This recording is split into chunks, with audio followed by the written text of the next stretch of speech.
Hey, what's up everyone? In this second part, we are going to continue working on our shop system. So by the end of this video, we will have a complete shop system. As you can see, we have some balls that are locked. The default one is unlocked by default. Then we can use the gems to unlock a random one. For now, we have 80 gems. That's why this button is enabled. So if we click on this button, you see that this emoji character is unlocked, and if we go back, it is selected, and now we can't unlock a new ball because we don't have enough gems. So before we get started, make sure to smash that subscribe button, that helps me a lot. And without any further ado, let's dive right in.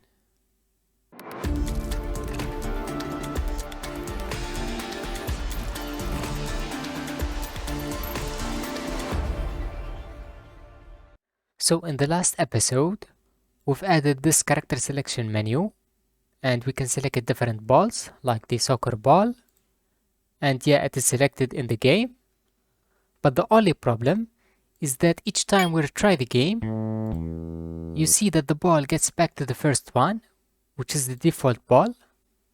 So if I select the monkey and retry the level, it is always gets back to the first ball.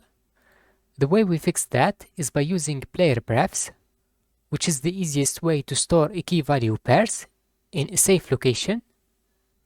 And to do that, let's go back to the player or the ball selector script. Here we are assigning the value 0 to the selected ball variable. Instead, we have to load it from the player paths under the start function using selected ball equals player paths dot get int to get the integer. This takes two parameters.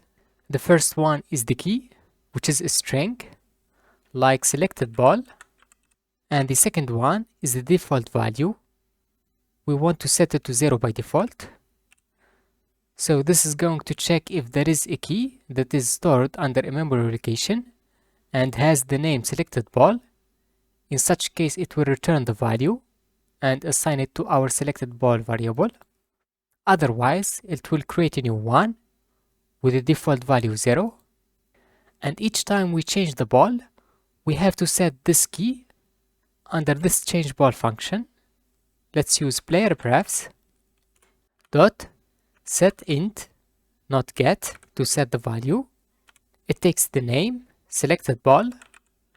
Make sure to use the same one. I will just copy it and paste it. And the second parameter is the value that we want to set, which is the new index. Let's save our script. And there you go, you see that we have the soccer ball. Let's select the monkey. And each time we lose and hit retry, you see that we have the selected one. Now let's improve the shop menu. Basically, we are going to lock all of the balls except the first one. Then we will add a button so that we can unlock a random ball with 50 gems or 100 gems as you want. And to do that, we have to create our own type that represent the ball, because each ball has some parameters or some attributes like the index of the ball, whether it is locked or unlocked. Also, you could assign a name for the ball and so on. So let's disable this by default. And to do that, we create a C# script under the player scripts folder using right click, create C# script. I'm gonna call it ball, which is the name of the new type. Then let's open it up in Visual Studio. First, we have to modify it to turn it into a custom class by removing the start and update methods and this mono behavior. The same thing, let's remove these namespaces. And under here, we can add the attributes for each ball. Let's start with the index using public so that we can change it later on. Int, and let's call it index. Then let's add another public variable. This is gonna be a boolean, like true or false. And let's call it is locked. By default, all of the balls are locked except the first one. And you could add as many attributes as you want, like the name of the ball and display it if you want. But let's stick with these two. Now before we use this class or custom type, we have to add square brackets on top and write system dot serializable, and that will tell Unity that we want to use this as a custom type. And once you do that, make sure to save it. Let's go under the ball selector script and create an array of balls using public, then the type ball, and we add these square brackets, and let's call it balls. If we save the script and select the object that is attached to it, which is the ball holder, you see that we have this balls array. Let's set the size to 4. And for each element, we have the attributes, the index, and whether if it's locked or not. Now we are going to set these from the code. You could add this logic before selecting the ball under the start function, or I will use the awake function using awake. Basically, it's like the start function, except it is called before the start one. First, I will add an integer, and let's call it counter, so that we can assign the index. By default is 0. Then we'll loop through all of the balls using a for each loop. So for each ball B in the balls array, we can use b.index equals the counter value. After that, we can increment it so that we can assign the value 0 to the first ball, then 1, 2 until the last element. And for the boolean is locked, we're going to check if it's the first one using if counter equals 0. In such case, we are going to use b dot is locked equals false. Otherwise, we can use b dot is locked equals true. But the only problem with this, that each time we replay the game or close the game and get back, all of our balls will be locked because we are setting this to true all the time. The same thing, we can fix that by using player prefs. Instead of doing this, let's add more logic and check if player prefs get boolean, but we don't have the option boolean to get the values true or false. We can use an integer, and for each ball, we will use a key like b1 for the first ball and get the value 0 or 1. 0 is false and 1 is true. But to automate this, I'm going to use the index as the key using b.index, and we have to change this to string using dot to string. The second parameter is the default value. I'm gonna use 1, which means true, so by default all of the balls are locked. And here's we have a condition. If the value is 1, let's use b dot is locked equals true. Otherwise, we use b dot is locked equals false. Now let's save our script and let's see if the values are set correctly by hitting play. And yeah, you see that we have the index 0, 1, 2, 3, and the boolean is locked is set to true for all the balls except the first one, as I said. Now we have to use this balls array so that we can lock the balls. Basically, I will add a reference to all of these buttons under our script ball selector, and depending on whether the ball is locked or unlocked, we are going to disable the button. You see that we have this interactable parameter. If we set it to false, which means that we can't click on it. So let's go back to the ball selector and use public button. You see that we can't select the button type because we have to add a namespace using Unity Engine .ui Then we can declare button array, and let's call it buttons.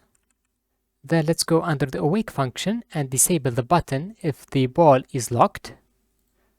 And the way we do that is by using buttons at the index b dot index, then dot interactable equals b dot is locked.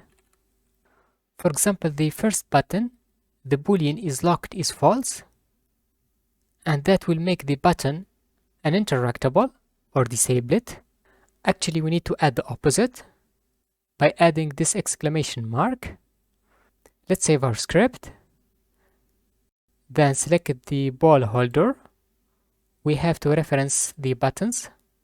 The same thing we have for buttons, and assign them in order. The first one, the second, and so on.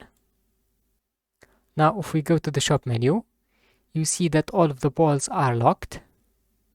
We could only select the first one. We could also improve the visual of this shop system. Instead of changing the color of the button when it is disabled, we can use another sprite. So let's select all of the buttons under the shop menu, and you see under here that we have the disabled color is set to gray. We can use an image or sprite swap, and under the sprites folder, balls, I've already created these sprites with a lock image.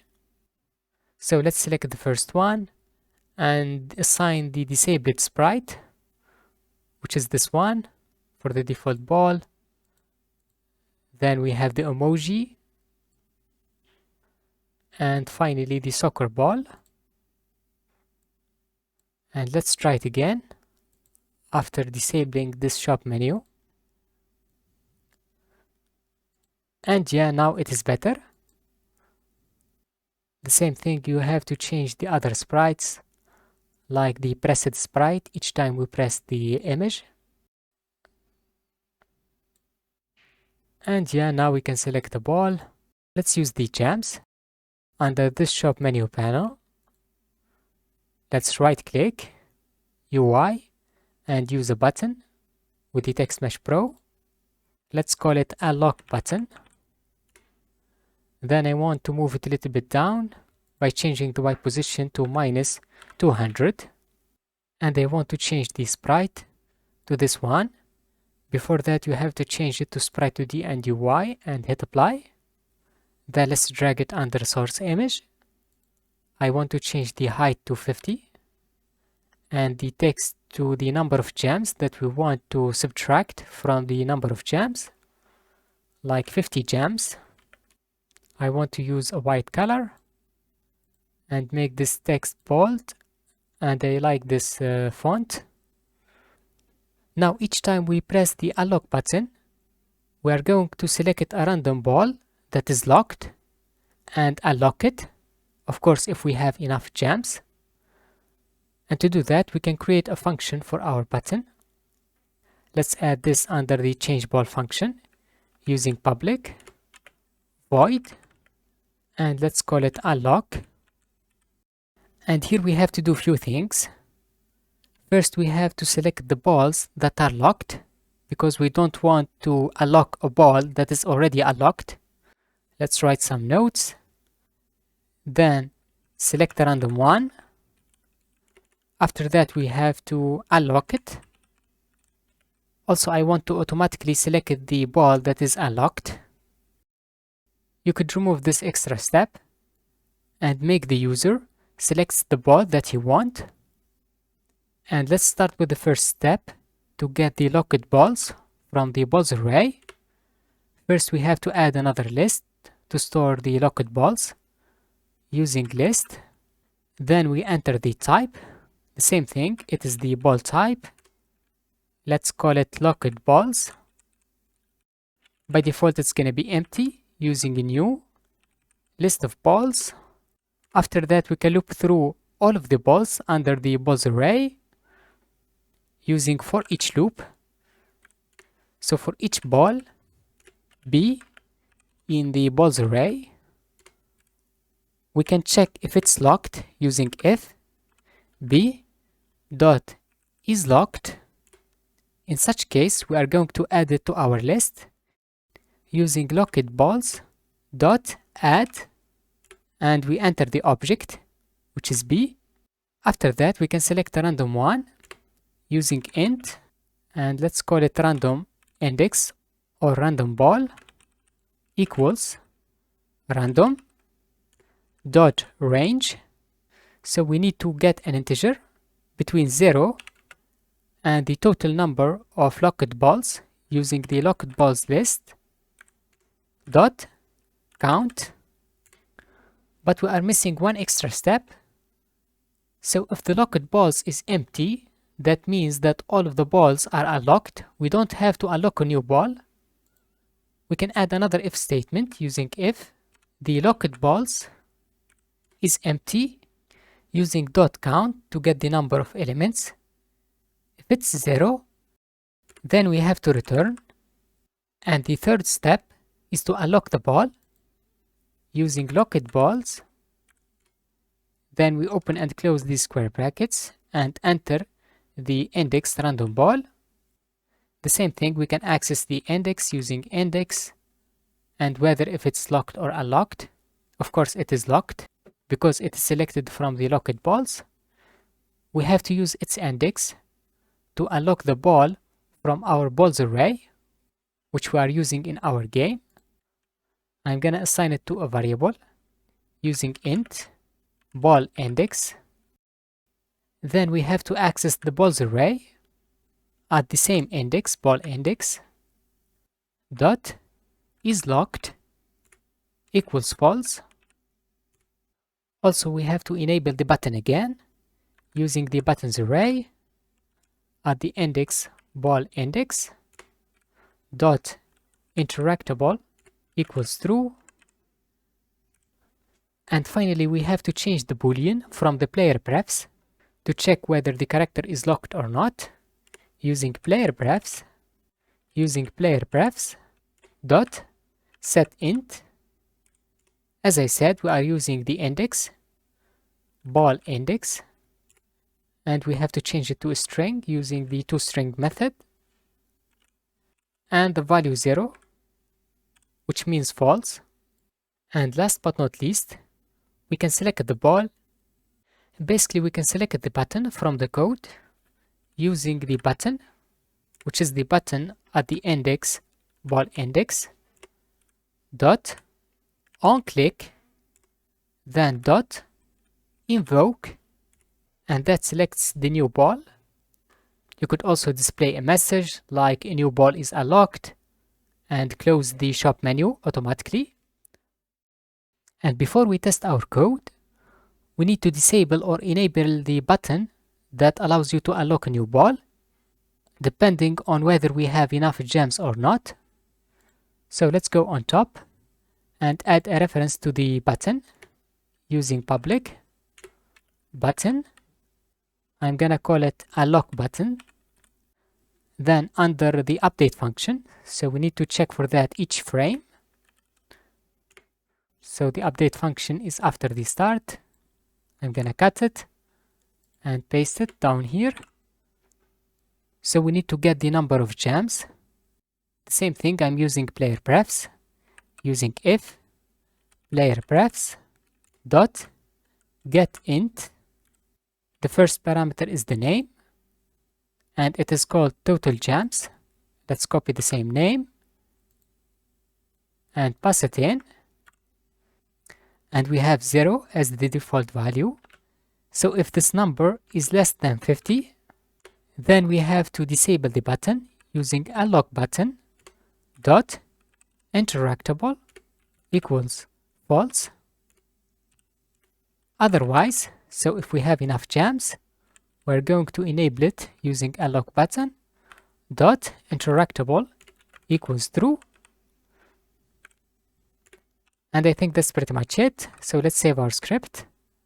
Select the ball holder and we have to reference the button, unlock button. And let's hit play. So at this point we have enough gems. It is more than 50. Let's go to the shop menu, and yeah, the button is enabled. And each time we press it, nothing happens. And that's because we haven't called the function unlock. Select the unlock button. Then under the on-click events, let's add a new one and call the function from the script, which is the ball selector script, and unlock function. And let's hit play again. And there you go. Now we can unlock a new ball. It is the soccer ball, so it is random. And each time we get back, you see that it's selected because we have added this logic to select the ball. As I said, you could even display a message that a new ball is unlocked under this logic. We are missing something. As you can see, the number of gems is the same. So we haven't decreased the number of gems by 50 each time we unlock a new ball. So after we unlock the ball, we need to access the player prefs using player prefs dot set int, and we are going to change the number of gems, which has the key total gems, and set it to the old value using player prefs dot get int total gems, and we subtract 50 from this number. If you are using 100 gems, make sure to change it to 100. Let's save our script and test again. Let's go to the shop menu and unlock a new ball. And you notice that the button is disabled because we don't have enough gems. So I think that's pretty much it, guys. And I will see you in the next one.